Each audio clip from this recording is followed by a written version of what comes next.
Colby, do you know why I'm here? No, Barry. Why? It's because I cut off one of my testicles with a Sharpie. I don't I forgot what he said. I forgot the tool that he used. With a Sharpie. So it's like Oh, that's extra that's painful, right? extra painful. What's going on, guys? My name is Barry. This is Colby. And this is Who Watches This.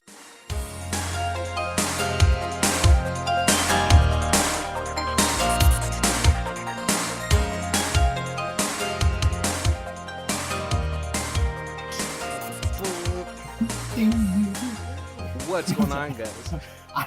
I want to be like make a movie like the Sharpie murders, and it's just like a murderer who kills people with a With the Sharpie. Like just the most slow, agonizing deaths. It's like that old YouTube video where the guy is getting beaten with a spoon. Yeah, Do you remember yeah, that? yep. Oh, welcome, guys. Welcome to the second week of Jeffery Combs Month. It's so funny too, because I've been trying to look at his catalog, and it's all just like just B horror like Oh, things. yeah. I was So like, good. I was wondering, is like, has he ever been like in a family movie? And Um, I don't think he has been. I'm not sure. Right? It's like a funny but it's like I don't ever remember him ever being even a villain in a family movie. I just thought it would be so fun to see him as like a Disney villain. It's like what he does now, but just with a lot less bloods and boobs. Yeah, yeah, just scaring people. In a very Disney villain way. Apparently, he was in a movie called Elfman, which was a Christmas movie. That sounds like a horror film too. It does. Oh man, but yeah, I hope you guys are enjoying this month so far. We're trying to save the top billing Jeffrey Combs movie for the last movie. His magnum opus, Yes. Yeah. which is Reanimator. Oh, he was in Beethoven's Treasure Tale about Beethoven the dog. I guess that was like the fourth sequel. The horror in that is how big that dog is. Eh, yes. Yeah. Oh man, I love the Beethoven movies growing up, but I think I only saw the first and the second one. Everything else, I think it was direct to DVD or VHS. But yeah, let's get into talking about this movie that is a puzzle. It's a Ursher painting. Yeah. Yeah. So I gave you challenges of movies to talk about last month, and now you've given yourself that same challenge. Yeah, I I was surprised. All right, let's get to our Rhine Fest. Trevor was mentally ill, but was he really though? Dr. Eck lies in wait, but for what though? Is he really in the mouth of madness, or is it all just a lucid hallucination? Let's find out in 2001's Attic Expedition. It's so odd. The one that I wrote while I was at work was so much better. And I'm going to be so mad. It's like probably on the floor of my car.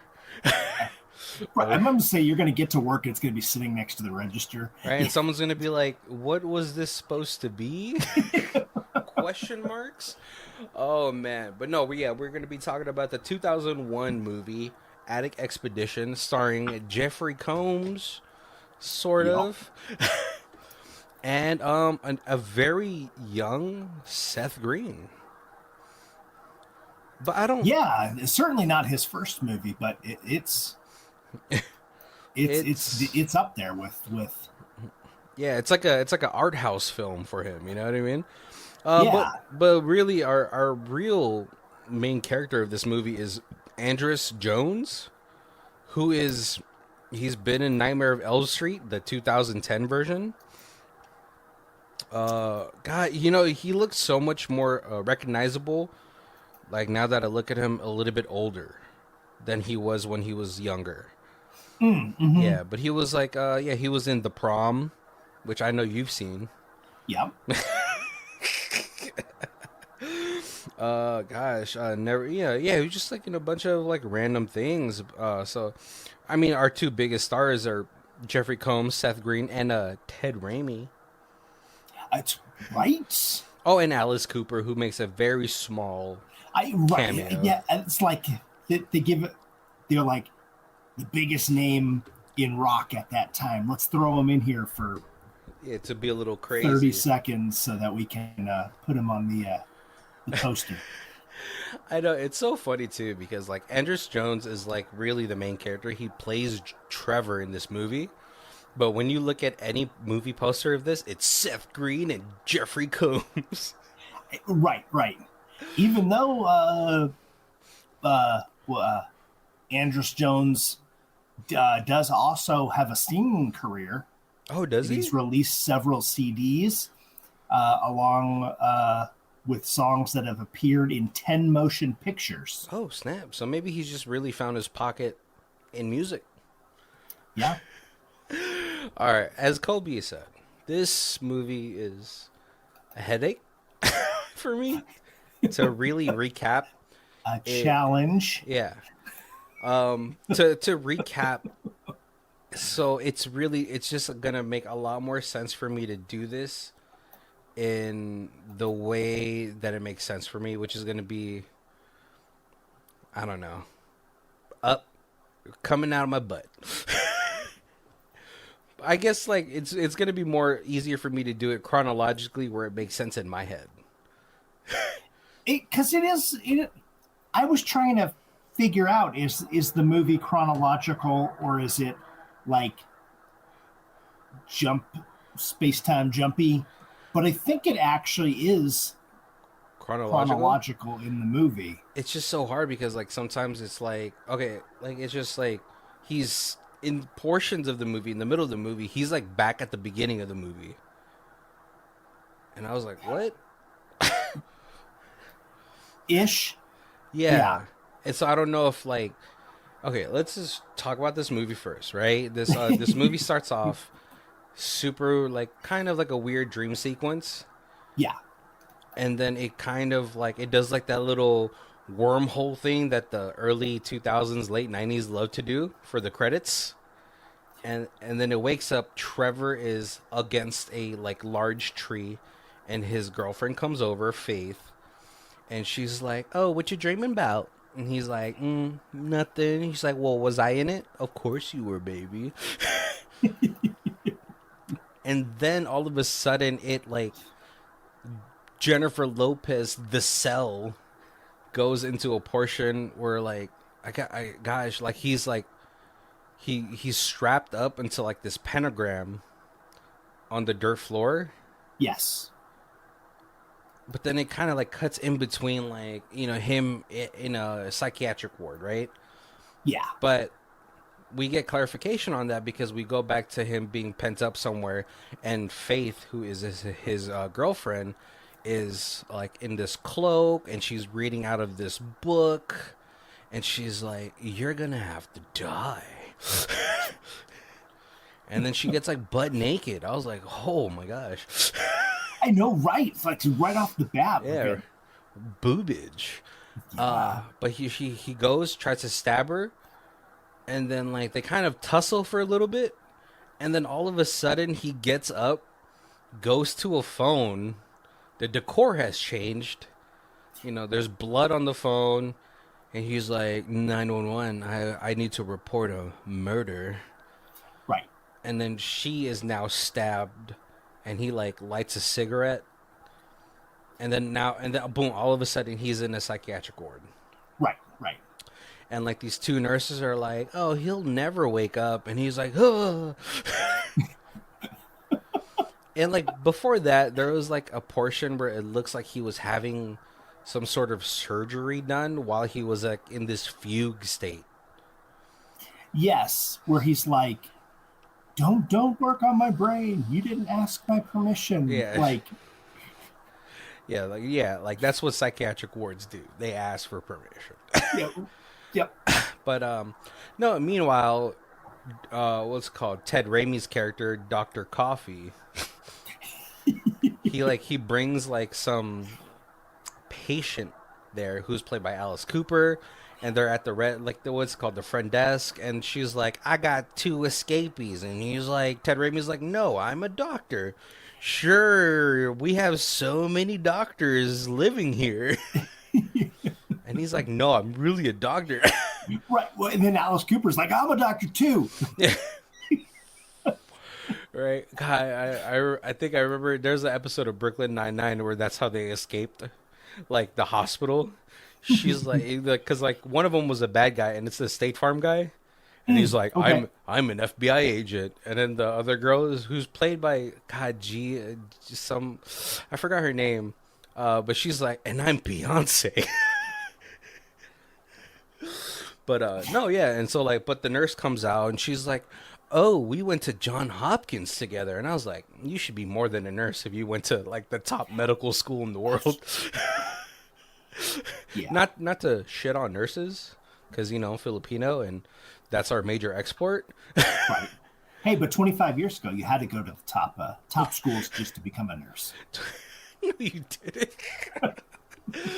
Right, but then no, he gets introduced to Dr. Eck, who is played by Jeffrey Combs. Yep. And he's like, in a very cool looking like suit that's under a medical jacket. He's dressed up like, what is that one movie called, Dr. Monroe or whatever, and his island? Yeah. Yes, something like that. You know what I'm talking about, right? Yeah. And he's like, I'm a huge fan of your work.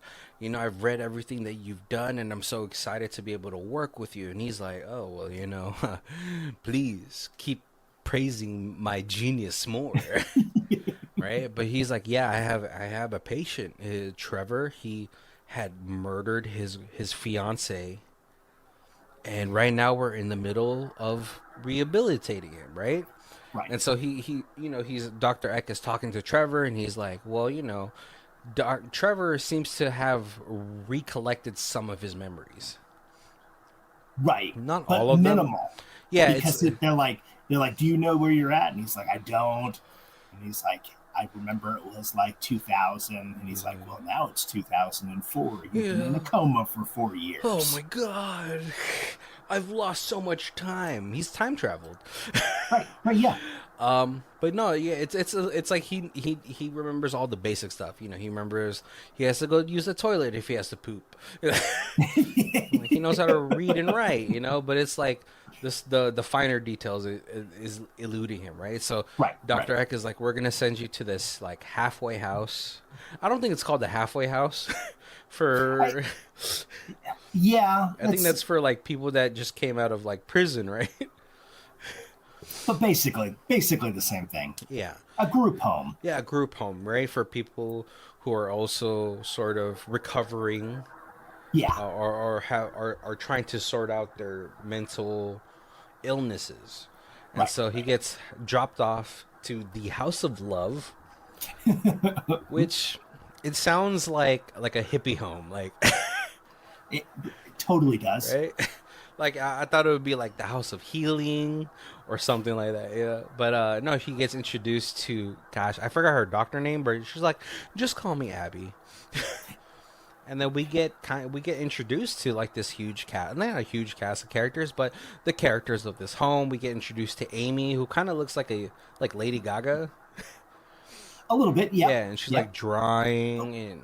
Oh, sorry. Hey, the lady of the house, the psychiatrist that's like in charge of the house. Oh yeah, she's in a lot of things Robbie, too. Is Dr. Thalma. Yeah. She was the creepy mother in People Under the Stairs. Yeah, we reviewed that movie as well. Yeah, she has that face. Oh yeah. That super terrifying Victorian-like face. Right, right, But yeah, we get introduced to Amy, and she's like, "This is Amy. Oh, Amy, is it okay if I show him your drawings?" And then she goes into the playroom where she gets introduced to Norman and Douglas, I believe is his right. name, played Douglas by is Seth Green. yeah, Seth Green, and Norman is like, he's using little puppets to scare the fish in the fish tank, and she's like, "Norman, that's not what Amy gave you those hand puppets for." Uh, and then he gets introduced, he gets put into, like, he's like, "This is your room. We have group therapy at 6 o'clock, so you have to attend. Not very many rules here, but once you kind of step on those rules, I will tell you, and we'll find a appropriate punishment, or not punishment, but like correction, Right. And right?" pretty much the only rule she gives him is my bedroom is back there. You can't go in that. And then the attic Yeah, can't go in that. yeah. So they go. The They rest of the house is open, and we yeah, try to leave the doors open all the time. We don't believe in locked doors. yeah. She's like that one dude from next Friday. Yeah, He's like, "No locked doors." But they have like group therapy, and we get introduced to Liz, who is like constantly writing, right. and she's like doing her story time. And so like, yeah, and then like he kind of like talks to Seth Green a little bit, and Seth Green is sort of like, I don't know, like the guide or something, because he's like, "Oh yeah, do you know why she's in here for? You do know why he's in here for?" Right, It's a right. lot of, I can't remember what Norman is in there for, but I remember like Liz is in there because she's like, "Oh, she believes if she ever stops writing, that stuff will stop happening." Yeah, yeah. And we get that a little bit later. And then I Amy, think Norman just was talked to his puppet. It's like he thought his oh, puppet was real. oh, okay. And meanwhile, we find out that the House of Love is actually a controlled experiment, Yes. or like a controlled like experimental rehabilitation, for Yeah. Dr. Eck.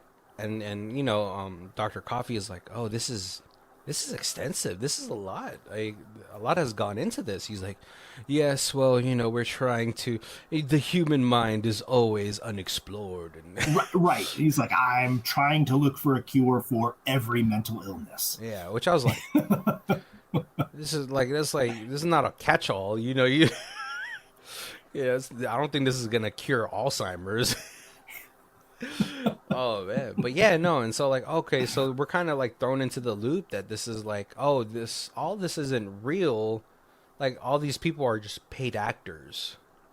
Right. Yeah. I'm like, you get that the house is, at this point, you get the house is fake and that the Dr. Thelma is like in Yeah, on the observations and stuff. And then a little bit later, you kind of get that, oh, nobody there is really a patient. They're all actors kind of set to manipulate or yeah, just try to maybe like trigger some things into Trevor. But right. like for a good like 30 minutes of the movie, we believe that everyone's a patient because like Seth Green is like, "Oh yeah, yeah, Liz, oh, after his Trevor's first night, he has like this nightmare where he's going into the attic, and then like there's like the trunk that we saw at the beginning of the movie, and Right. he opens it and he gets dragged into it by a pair of bloody hands. Yeah, he's like he's hear sound, so he's like knocks and it knocks back, and then he tries to open it, and then yeah, Yeah, and then like the next morning, before Trevor goes to like talk to Liz, like Seth Green like kind of like hops right next to him and then tries to kiss him. I, yep, You're like, what's that? But then like Seth Green kind of gives us a rundown of everybody. He's like, yeah, Norman talks to his puppets. Liz like believes that she has to keep writing or else the world will stop like spinning. Um, yeah, Amy is a habitual sex offender. I don't. right. She's easy, but every morning after when she wakes up, she feels like she was taken advantage of the night before. Yeah. Well, yeah. She The like. Well, the he's the like. the let's not get flagged language. Oh yeah, like what did he say? Like he like no, he like specifically said, yeah, she goes out, prowls the city, seduces a guy, and then reports him, Yes. and then she finally got caught. You know, and one guy had to do 6 months of hard time. You know, it's yeah, you See, know, again, 25 years ago, yeah, that was hard time. right? And then he's like, "Oh, why are you here?" He's like, "Oh, I cut off my one of my testicles with a shearing knife or whatever, Yeah. not a sharpie." I was like, "What is the shearing shears or something like that?" Which, by the way, Jesus, that is painful. Like castrating yourself, or not even like it's like a quarter castration. Yeah, A full not castration is not when you pleasant. I don't even want to think about it. Ugh. like a full castration is when you take off the complete huevos rancheros, right? I think so, right? Yeah. And so Trevor's like, okay. But he's like living in this house. He's like kind of getting to know these cast of characters. But like each interaction with all of them, it's so weird. Yes. It's like I said. Once you learn that they're actors, you kind of get more of the picture of like each interaction is supposed to be triggering to him in some way to try to elicit a response. Yeah, and so like one of the days he's like, he's trying to talk to Liz. Liz doesn't talk to him. And then him and Seth Green kind of like split up from there. But Norman peeks open his door and he's like, "Hey, come here, man, come here." And they have this conversation, but like Trevor is obviously super uncomfortable Yeah, yeah, because like Norman is trying to tell him like a secret, but he's like, "Okay, dude." yeah. And And meanwhile, then yeah, and then like his puppet like goes off on like a tangent. and he's like, "I gotta get the fuck out of here." Right? It almost feels like Trevor was placed in the wrong like group home. Yeah, yeah. But no, meanwhile, Dr. Coffee and Dr. Egg, they're back in the thing, and Dr. Coffee he's trying to take notes of everything that Dr. Egg is saying, but he's for some reason like the longer that this movie goes on, the sweatier Ted Raimi gets. Like his I think clothes. he gets. It's like he's supposed to symbolize that he's more and more nervous on this experiment because at the beginning he's like 100% in, like yes, this is the way. But then like the more obscure things that they do, the more he's like, we're kind of pushing this like in a not ethical direction. Yeah, like there's it's feeling like the Robert experiment. Do you remember that experiment with the Uh, baby? Where like the psychiatrist kept scaring this baby with like animal masks. oh, I do remember. Yeah, Yes. it's like one of like the big stories they tell you at Psychology 101. Mm-hmm. It's like that one and the what's it called, the shock experiment, right? Yeah. Yeah, it's so like yeah, like it's so funny because as it goes on, as the movie goes on, the sweatier Ted Raimi gets, and the more disheveled he looks. But no, yeah, and so like that night, Trevor he goes and he talks to Amy because like first of all, like he talks to Seth Green first. He's like, that Amy's girl seems really peachy keen, and he's like, don't, she's not your type. Right. Oh yeah, that's he's always saying that. Like And everybody, yeah, everybody's not his type. and he was like, you don't even know me. I don't even know me. I don't know what my type is. He's like, no, trust me, she's not your type, Yeah, dude. yeah. But like that night, he goes into Amy's room, and at first he tries to like, like the sexual tension is there, but he's like, no, please, like this, this can't be right. And like when you go into her room is filled to the brim with just like family drawn, like crayon drawn family photos. Right. That like 5-year-old would draw. Yeah, and it's like two people and like two kids, and he's like, Yeah. "Whoa, this is weird." But then she gets naked. She gets naked, and like this, it's a sex scene. It's vigorous, and I don't know who wrote this line, but she's like, "Yeah, finish in my mouth, or else I'll scream." I was like, "Whoa, whoa, that is, it's like a, it's like a line in a porn movie." Oh, right. I paused the movie. I was like, "Wait, hold on. I need to do a rigorous activity for 5 minutes before I come back." No, I was kidding. But no, the next morning when he gets woken up by a scream that is almost reminiscent of a tea kettle. Yep. Very high pitched scream. Yeah, and Amy is screaming because she has found Norman's dead body. Yep. And And his while hands with the and puppet is cut oh off. yeah, and while that's happening, one of the doors opens and Trevor tries to go there because it's the door that leads to the attic. Yeah. But then Abby stops him. She's like, "You're not supposed to go in there. I told you. If you don't, you know." And so, like, now Dr. Coffee is like, "Whoa, this is getting out of hand." Dr. Ecky's like, "No, it's a part of the process." And, you know, he's like, "Okay." And, like, you know, when he does that, I think he takes off his tie, you know? This is when he Yeah. starts to become super disheveled, yeah. Yes. Yep. But then, like, Trevor starts to have, like, a lot of, like, hallucinations. You know, he starts to dream a little bit more, and then he dreams about Faith, and he's like, "Faith, oh my gosh," you know, and he goes, "Sorry, go ahead." And it's like a he's having dreams and he's starting to remember stuff, but Dr. Eck also mentions that he's increasing the hallucinogenic medicine that he's going to be giving him. Yeah, So you don't know really how much of it is real real. and what's, yeah. Yeah, but this is where, like, when he goes into this hallucination, he delves more into like the memories that he's probably repressed, and he sees like there's like a book.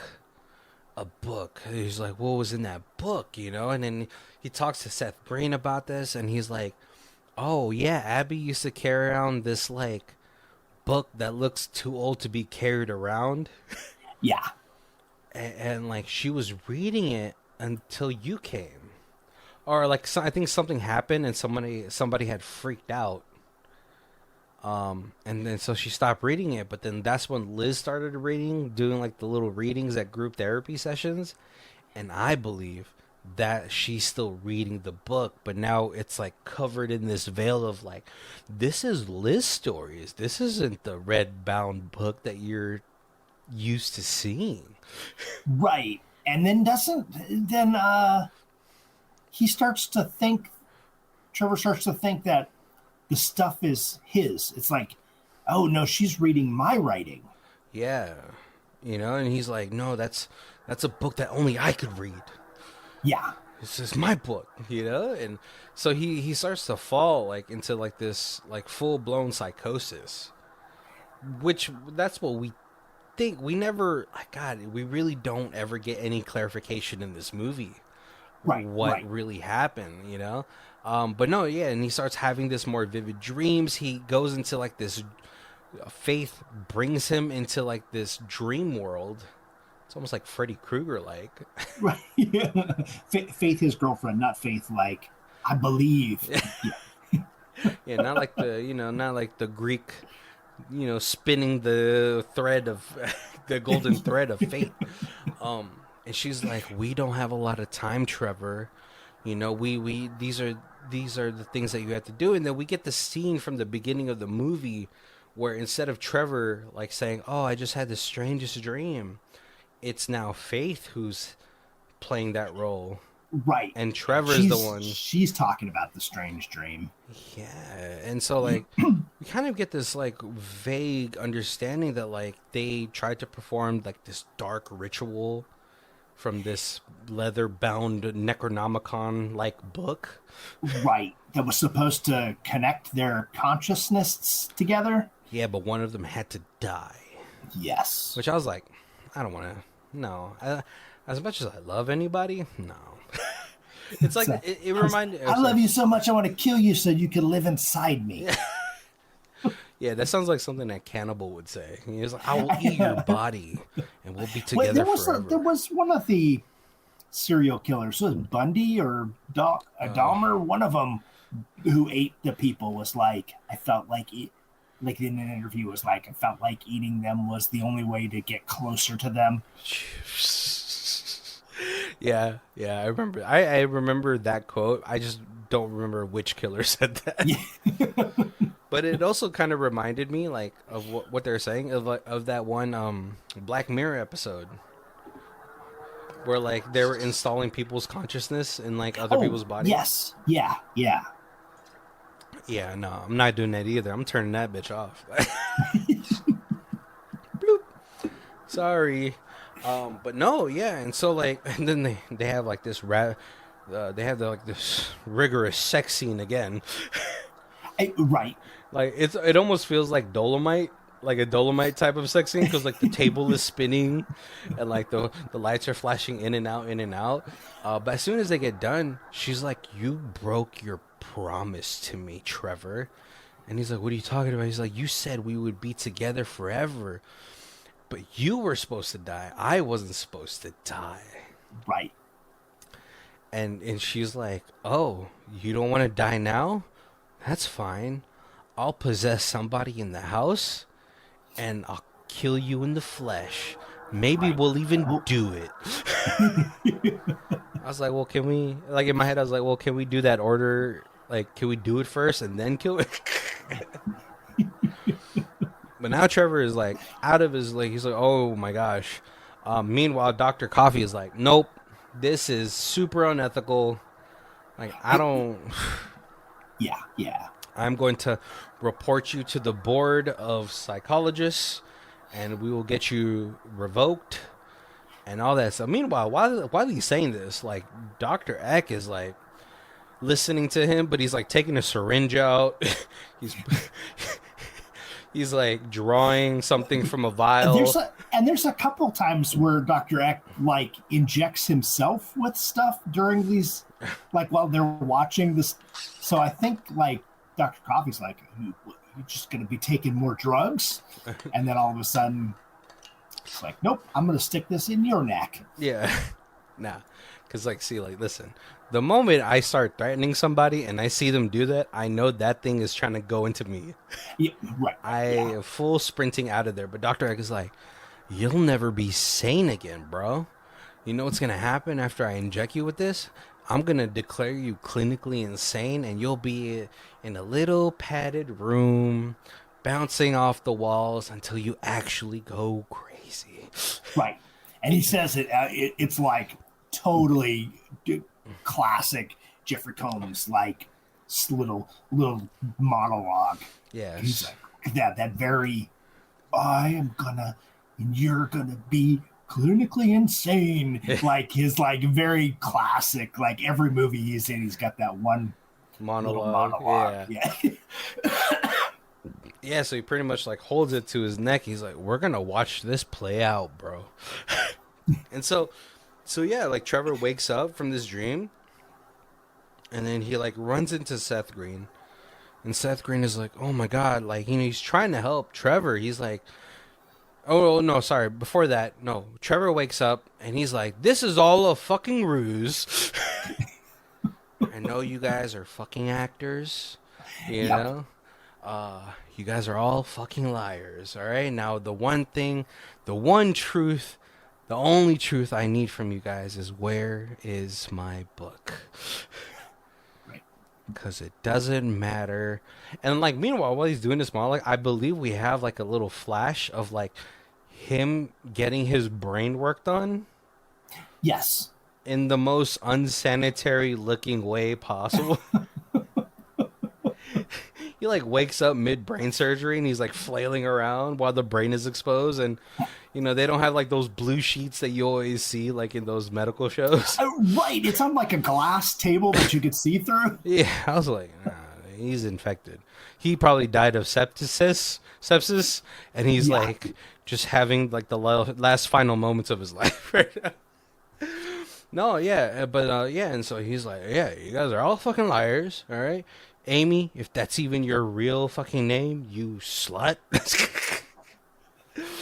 No, it's a completely unhinged this whole monologue by Trevor, and then like Seth Green goes to his room and he's like, all right, man, like listen, you already know, like we're packing all this shit up and we're leaving tomorrow. So right. is there anything I could do to help you? And he's like, yeah, no. And like Seth Green leaves his room, he goes into Liv's room, and he's like, hey, Abby said I need to get the old typewriter. And she's like, does it even fucking matter if he sees it? I guess not, right? Right, and then as you walk in, you see like the typewriter's like on automatic. It's just like Yeah. She's just like and, like sitting. there's nobody there. Yeah. She's just like on the bed sitting, like reading a book or something. Like it's just like noises for Trevor to think that, she's like frantically writing what's gonna happen. But then like and then meanwhile, Dr. Eck is like, hey, this whole thing is a bust, but I got the information that I need, so go ahead and get Douglas, because it seems like he's forgotten his real name or whatever. Because he's answering to like whatever name. I forgot. Right, I think so. And so like, some orderlies come, and like those orderlies is like, I don't care, dude. I finally get to hit somebody. I was like, geez, I hope orderlies aren't like that for real. But no, and he comes downstairs. Seth Green comes downstairs with a typewriter, and then bashes Abby's head in. Yeah. And then drags her body away. He opens the door. He's like, oh, are you guys the orderlies? All right, cool. They're like, where's Douglas? He's like, oh, he's the fat guy upstairs. And then they go. Like, one of the orderlies, I think the one that really wanted to hit people, he goes into Norman's room and he's like, whoa, what are you guys doing? He's like, shut up, fat boy. And like bashes his head in. Meanwhile, I guess we know now from Seth Green killing Abby that Faith has possessed Seth Green. You're right. And at the same time, Trevor and Amy are upstairs arguing because Trevor assumes that Faith is in Amy. Yeah, but she's like, Amy's like, my real name is Karen. I was like, that makes sense. but she's like, listen, I know that like this all seemed to be messed up, but they said that this was gonna help you like heal and all that stuff, and then like having sex with you wasn't really a part of the script. I did that because you look like you wanted me so much, and it feels so good to be wanted and all that stuff. And she's like, let's do it one more time. I was like, this is such a strange, right. And so when she says that, that's when you kind of like, you're like, oh, because that's right before Seth Green bashes the guy. Yeah. So that like when she says that, you're like, oh, it's Faith inside of her. He wants to do it one more time before she kills him. Yeah, and so Trevor ends up killing like this poor woman. I was just like, he like ends up strangling her with her t-shirt. So like, yeah, I was like, oh jeez, this is pretty graphic. As far as everything's going. Meanwhile, Seth Green is like going on this murder spree. He's killed, he killed Abby. He killed the orderlies. One of the orderlies killed Norman. He kills Liv. And so like, yeah, what's it called? When Seth Green meets up with Trevor, he's like covered in blood. And he was like, hey, is there anything else you need me to do? And he's like, oh my God, what happened? He's like, oh, no. Liv and somebody else escaped. I forgot who the other person is. Oh, geez, am I forgetting one of the cast members? I think I am. Or does she just escape by herself? I forgot. She escapes with somebody. And Seth Green is like, "Oh yeah, man, no, she doesn't. He doesn't kill Liv, but he's like, oh yeah, the other one got away, but it's not gonna matter, because I'm gonna get that book and I'm gonna get you inside of me." It's Yeah, kind of yep. creepy because it's coming from Seth Green, and he's like, "I thought I was gonna fuck you one more time, but I got into this guy's body, and I was like, I kind of don't want to anymore." And they go in this like huge chase, right? It's like a huge chase. God, I forgot. Does Trevor end up killing Seth Green? I completely Um, forget. I think he does, right? God, the movie, I the think ending. it's got to, yeah. Yeah, the ending of this movie. This movie is an hour and 40 minutes. Oh, and they go into the The trunk trunk. in. Oh, he does. He ends up stabbing her, and then it replays the beginning scene of the movie where he calls 911. And he's like, "There's been a murder." Yeah, And then like, gosh, and it's like so. This movie's so confusing, right? But then like, meanwhile, Doctor Eck has now fully what's it called? Subdued Doctor Coffee, and has right. taken him away. And he's like, he calls somebody. We don't know who he calls, and he's like, "Oh yeah, we got the book. I'm gonna shut this shit down. We got what we needed." And then after Trevor kills Seth Green, he goes back into the attic, but then there's like a bloodied version of him inside of the trunk, Yes, and they're both knocking at each other, and then he opens. but it's knocking exactly like he had in his dream early on. Yeah, and then it opens, and then the bloody hands come to drag him away, Yeah. and the movie ends. Oh gosh, before we get into our thoughts about this movie, let's get into our other section, high star, low star. Colby? Ba-ba-bum, So we got a 10 out of 10. Intellectually frightening. The Attic expedition is filled with symbolism and hidden meanings.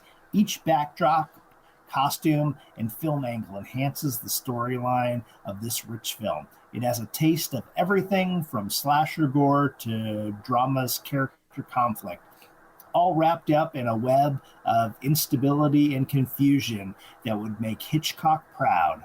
From the moment the film starts to the final scene, Attic Expedition has my rapt attention. I still see its scenes playing back in my mind as I try to wrap my thoughts around the plot. Finally, a horror movie in the classic tradition of an unsettling fear that stays with you for months after the film. Can't wait to watch it again. And then we have a 1 out of 10. Stupid and boring. One of the worst I've seen. I'm trying to figure out which audience this was made for. A lot of nudity, a dumb story, bad acting, characters you don't care about, bad premise, bad direction, etc.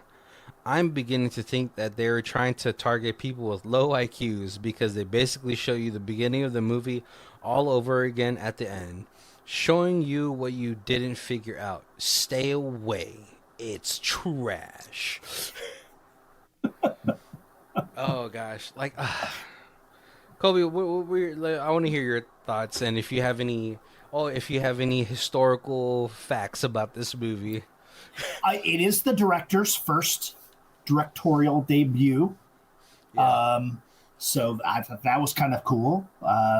It was supposed to be like an asylum films like Witch Hunter 4 or Oh, something like that. witchcraft. Witchcraft 4. Yeah. And then they opted to make it its like own solo film. Oh, I think it would have made a lot more sense as a Witchcraft 4 sequel. Because it's interesting because like at the end you're not sure if it was like you're not even sure what the doctor was there for. Like, was the doctor trying to cure him of his psychosis? Because at one point he looks in the fridge and there's milk that says like 2020, so he realizes that he wasn't in a coma for Or 4 years. 2000. Oh yeah, 2020, Yeah. oh, whatever, 2000 instead of 2004. Yeah. So he realizes he wasn't, and that's kind of when he's like, oh, everybody in here's actors. I think they're all trying to trick me. Yeah. But like, was the doctor just trying to do all this to get the book because it was like the book of Satan and or whatever, like some kind of demonic spell book? Yeah. And it was just all like this ploy to find it from this guy who's lost his memory. Or was it like he really trying to help this guy, and the book is like this kind of more fictitious thing in the guy's head, and it's like when the doctor's like, I found the book, it was like I found the root of his psychosis, and like by knowing where that where the trigger or book whatever. is, we know where the trigger is, and we can kind of cure him now. I don't know. Like, this movie is what I imagine schizophrenia feels like. Now that you tell me that this is the director's first like movie, it kind of makes a lot of sense. That it's pretty. I would say it's pretty ambitious to do this movie the way that he had chose to done it or do it. Yeah. Because it's kind of, you have to pay attention to this movie. I felt like there was a couple moments where I looked away to check something real quick, and then when I got back to the movie, it was like, I don't know where I'm at. Somebody else had, like, in one of the reviews had mentioned it being like Donnie Darko. I actually only watched it once. Yeah. And I feel like I need to watch it again because they said that they were like, I really like Donnie Darko. And then once I watched Donnie Darko, like by the time I watched it 3 times, I was like, oh, this movie totally makes sense now because I could see where all the parts fit together. Yeah. And in one viewing, you're like, I'm not sure what's going on. Yeah. Like to tell this kind of story the way that he did, you gotta have a bigger budget. Bigger budget, better actors. Right. Because like sometimes, man, like it's pretty ambitious to do it with these actors. Not to say that they were bad, but it's just like the bigger budget would help with like, just everything, like costume design, because this movie, I was like, this movie's made in 2001, but it looks like 1989. There's like, it's interesting because like there's not a ton of special effects, but like it's all done like because one of the guys worked as like a film editor for the company that did like the all like the special effects for the Matrix. Oh. So they kind of like got like a bunch of free special effect work done.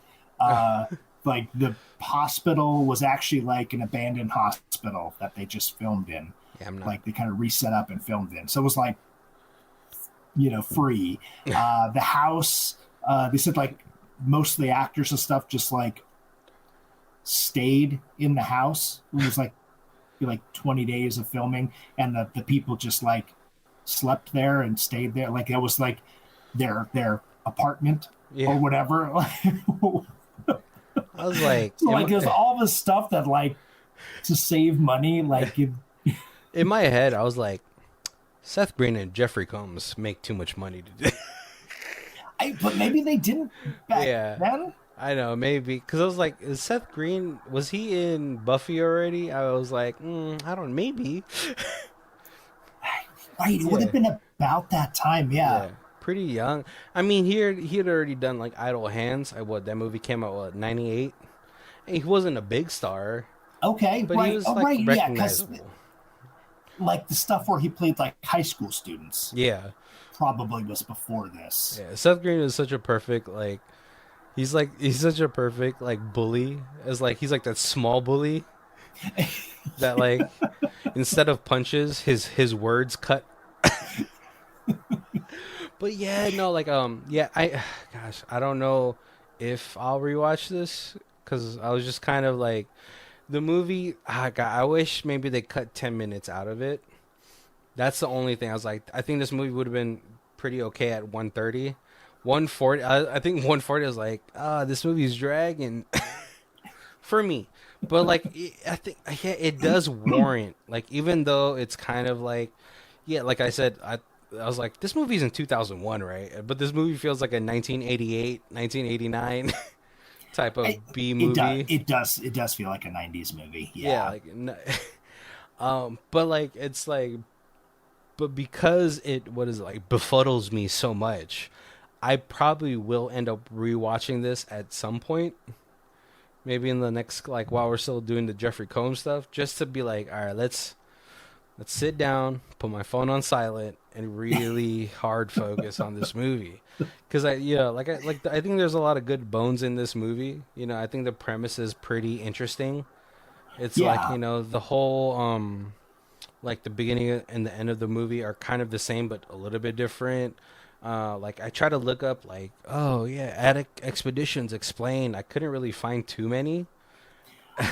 No, I did the same thing. Yeah, I didn't get very much. Yeah, and like the art, like the forum post that I did find was like 12 years old, 13 years old. I did find that somebody was talking about there was a goof, like I guess one of the scene after he and Faith are having sex, Hmm. like he goes to like kind of sit back, and I didn't notice because I didn't. I'm sure I will now that I know this. But apparently he was wearing like a flesh colored like underwear, kind of like thong kind of thing, Oh, so that it looked like he was still naked as he stood back, but that it's like really obvious that he's wearing underwear. oh, that's too funny. Like I feel like if I was an actor and it's like, oh, there's a nude scene, all right, cocks out. All right, and I just want everybody to know on this set, it's really cold. Or like you put on like what do they call it, a cock sock? Yes, yep. I always like every time like I like spoken about that like oh yeah, actors have to wear cock socks. And it always reminds me of like what Jason Momoa had said when he had to do a sex scene with Emilia Clarke, where he's like, yeah, Right. I thought it'd be really funny if I like wore a furry one.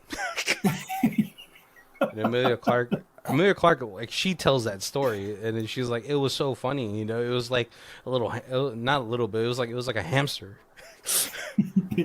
So it reminds me like there was a movie with Tom Cruise and Nicole Kidman. Oh, Eyes Wide Shut. No, older, Oh, where they were like Irish countryside kind of thing. And there was one where he's supposed to be like sleeping naked, but he's got like a basket, like a wicker basket kind of over his junk. his junk. And she's supposed to like peek at it. And the director like took like 10 takes Yeah. and wasn't liking it. And so Tom Cruise was just like, well, don't tell her, and I'll just take off my cock sock. And then like, so then she peeks and like it's his actual junk there, and she's like, oh, and he's like, oh, that's There it it. is. The There it take we're is. using. That's the shocked face I need. Oh, it's probably one of those things where she's like, "You're a virgin and you're living this Irish countryside. You've never seen a manhood before." Right, exactly.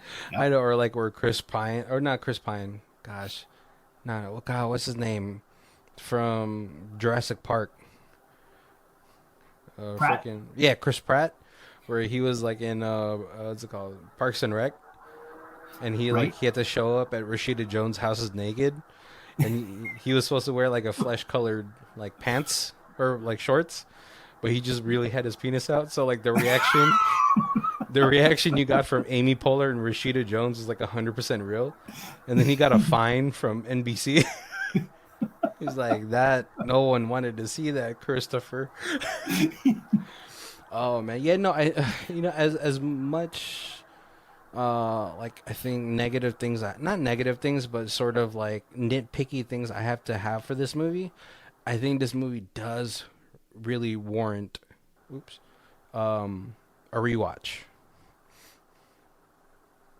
right? Yeah, yeah. Yeah, I did. I really did enjoy it. I like I said, it's a little confusing, but I kind of like a movie a little confusing. that like makes me like doesn't spoon feed me everything. Like I Yeah, like to like the like one have oh, sorry, go ahead. like a movie where like at the end you're like, I have to think about. I have to let this like marinate in my brain so I know what it's really about. Yeah, I think the one thing I was like, oh, I really wish we got a little bit more Jeffrey Combs and his like Yeah. motivation, because like he does sort of like go like on a spiel while he has like the syringe to Ted Raimi's neck. He's like, the dark arts. I know you know, as a man of science, you think that's silly, but the power it holds.